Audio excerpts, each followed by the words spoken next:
Hello students, welcome back to uh, Computer Network Lab.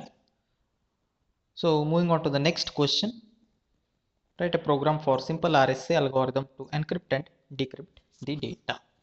Say one of the public key algorithm, it is also called as or um, encryption decryption algorithm, that is RSA algorithm. Let us see the basics of RSA algorithm. Okay, later on let us see the implementation. See this RSA algorithm proposed by Rivest, Shamir and Adleman. Okay, uh, it is proposed by them actually. So the name given RSA. This is one of the encryption and decryption algorithm used in network communication. So there is an encryption process followed by a decryption process at receiver side. Two terminologies will come: plain text and ciphertext. The initial data, the data at the original data, or you can say the original data, which is considered as plain text. The plain text initiated by the sender or originated by the sender will be encrypted using receiver's public key. There are two key concept comes: public key and private key. We will discuss about it also later. Okay. So using public key of the receiver, uh, the sender data will be encrypted over the network, and a text is found, morphed text or ciphertext it is called as. Okay, ciphertext it is called as. You can see this, the plain text is marked with the dash or dots, and ciphertext slightly in the encrypted form. You cannot directly, if you go through it, you cannot directly recognize what it is. So the data is hidden or some additional information is given for the original data. Okay, how to decrypt it? Receiver will obviously come to know with the help of the same key. So decryption is done at receiver side using receiver's private key. Using receiver's public key, encryption is done by the sender, and using its private key, the receiver can read the original data. That's it. Okay, this is the diagrammatic representation of your RSA algorithm, working of the algorithm. Okay, please follow the go through the steps. At sender side, sender will encrypt the message using receiver's public key. The public key of the receiver is publicly available, that's why it is called as public key, so anybody can have access to it. So the encryption converts the message into ciphertext. From plain to ciphertext, encryption process will convert. So what is the use of this algorithm? Question will come, what is the use of it? This ensures the data security. Okay, say over the network, whenever data is being transmitted, if somebody hacks, he should not come to know what exactly the communication. That is what the right. Only the receiver, only the intended receiver should know how to read the data or how to decrypt and read it in the original format, and the third person should not come to know what it is. To maintain the confidentiality or to maintain the security or to ensure the security for the data, this algorithm is used for the transportation, during transportation purpose. So this during transportation process, this ciphertext can be decrypted only using receiver's private key, as I told you just now. Okay, these are the overview at sender side.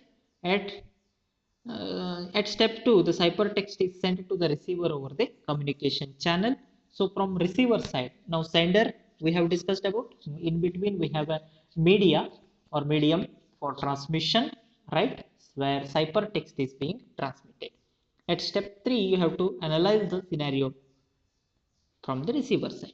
So at receiver side, receiver will obviously receiver, it has received the data from the sender. The received data is in the form of what? Ciphertext. So decryption should be done using private key, using his own key, right? And private key should not be shared to anyone.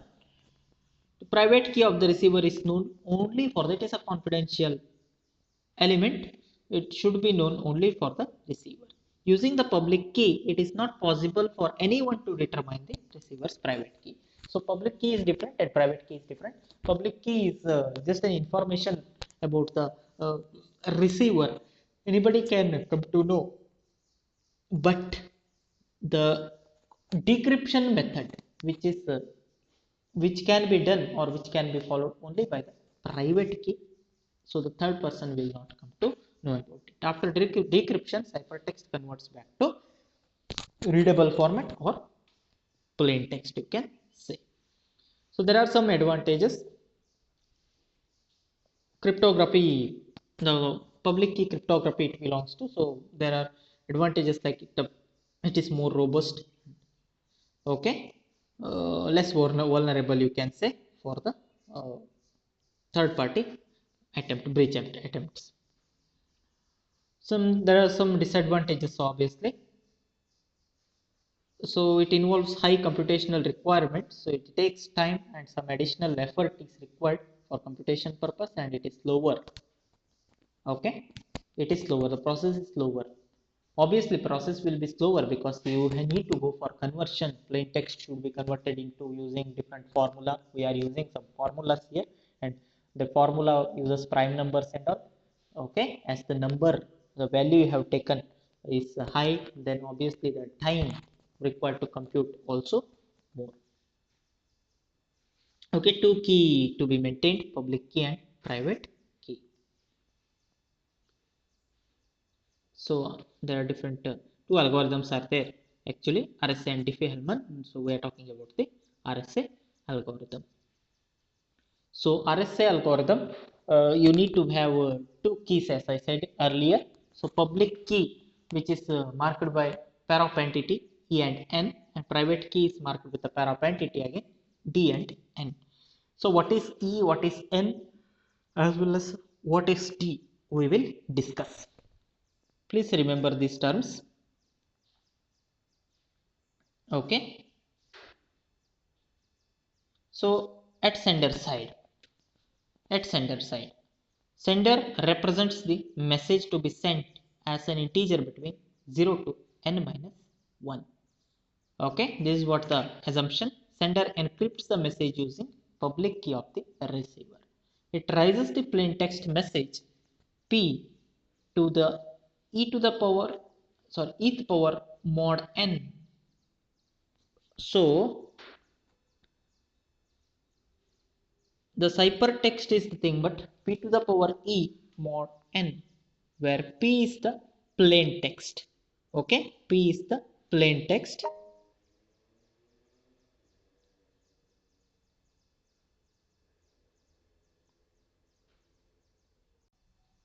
Okay, please try to remember these terms. About each and every term we will discuss in detail, okay, in the later part of the video. So this is what the formula for production of the ciphertext. Plain text to the power e p to the power e mod n. Okay, then this ciphertext is transmitted over network. At receiver side it is received. You see the step number 3. So receiver decrypts the ciphertext using his or her own private key. It rises the ciphertext C to d power mod n. So this is the formula we are using to decrypt the data. So that was the formula we have used for the encryption process. What is the formula? Ciphertext production is done. See, so ciphertext production means what? Encryption, right? Plain text to be converted. So conversion of plain text. For conversion of plain text, we have used a formula. What is the formula?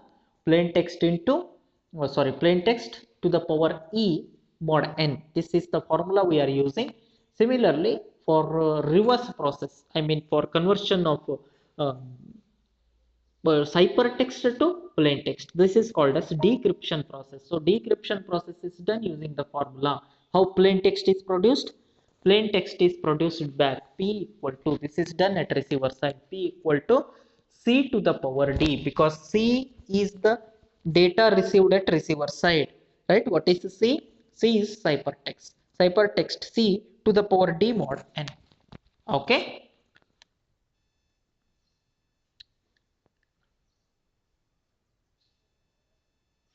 Okay, fine.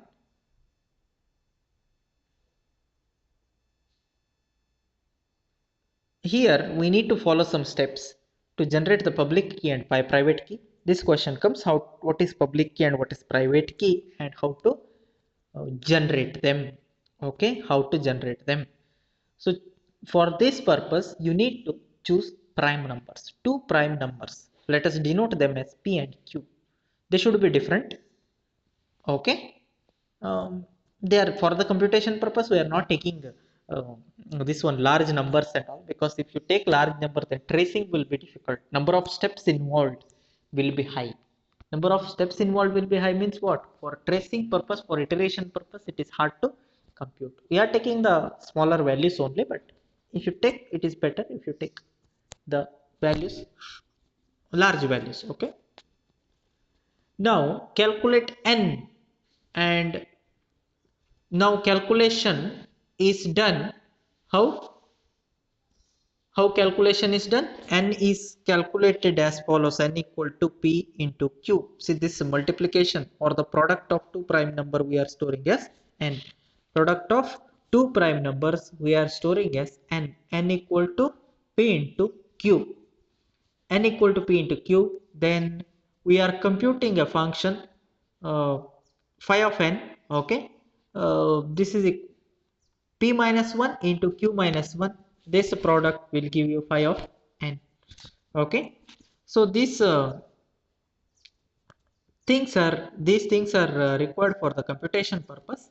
Then choose any value E. How to choose E? There is some rule to choose E. E equal to, its value should range between 1 and phi of n. Okay, E value of E should range between 1 and phi of n. Then we are going to compute the GCD as well.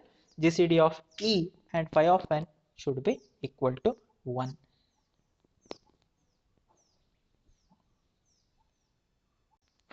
So this is important. Choosing of E should be lies between 1 and phi of n, and GCD of E and phi of n should be 1. Okay, GCD means what? Greatest common divisor. Obviously you take the prime number and all. So two prime numbers, GCD, it's easy to choose, right? GCD should be equal to 1. There should be a common divisor factor 1. There should not be any other. If what is the GCD of any prime number, any two prime number, if you take, what will be the GCD? GCD will be equal to 1, isn't it?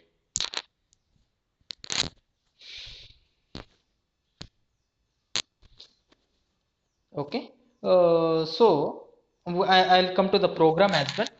In the program, how we are writing this formula and how we are implementing the same formula in the program, we will discuss. Let us see them in the next video.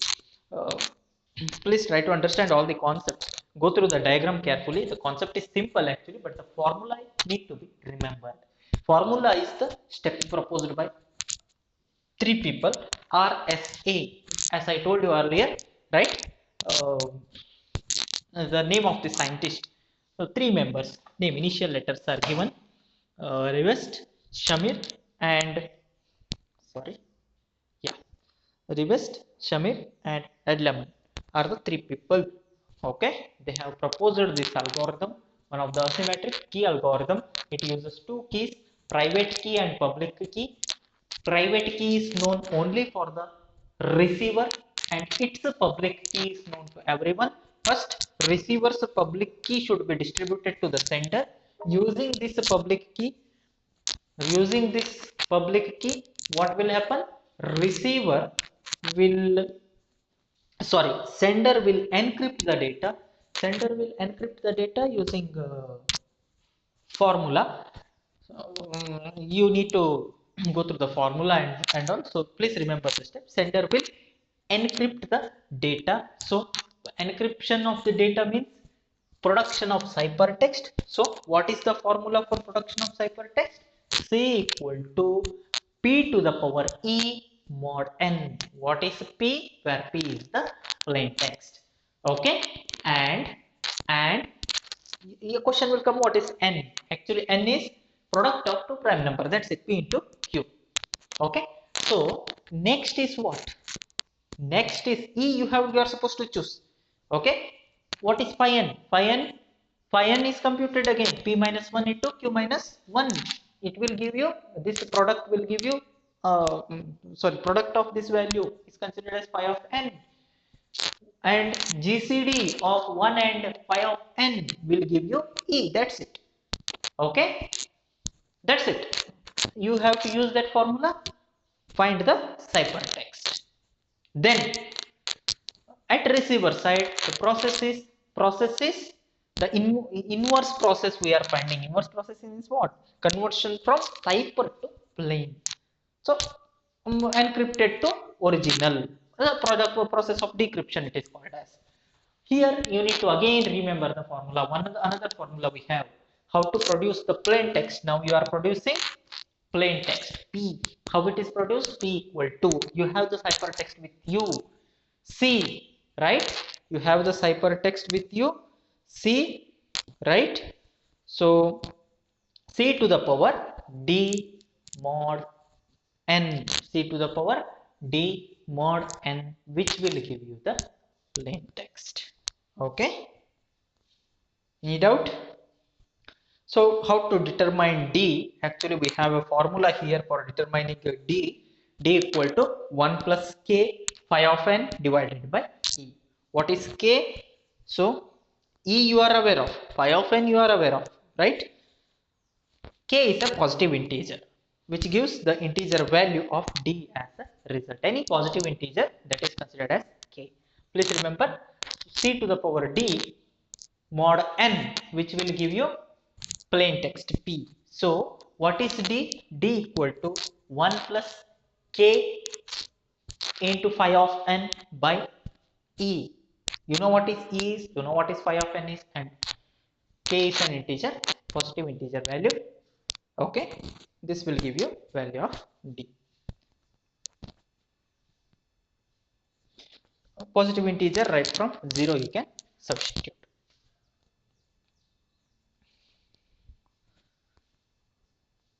We'll go through the program first, followed by this example later. So P and Q should be prime. What is a prime number? A number which can be divisible by 1 and itself is called as prime number. Right? Please recall, what is prime number? Very basic thing, very general thing which you have studied right from high schools, right? Prime number is the one which can be divided by 1 and itself. That is what prime number is. Done. Okay. So let us see the implementation part in the next video, followed by example program and its tracing. Okay. Thanks for watching. See you in my next video.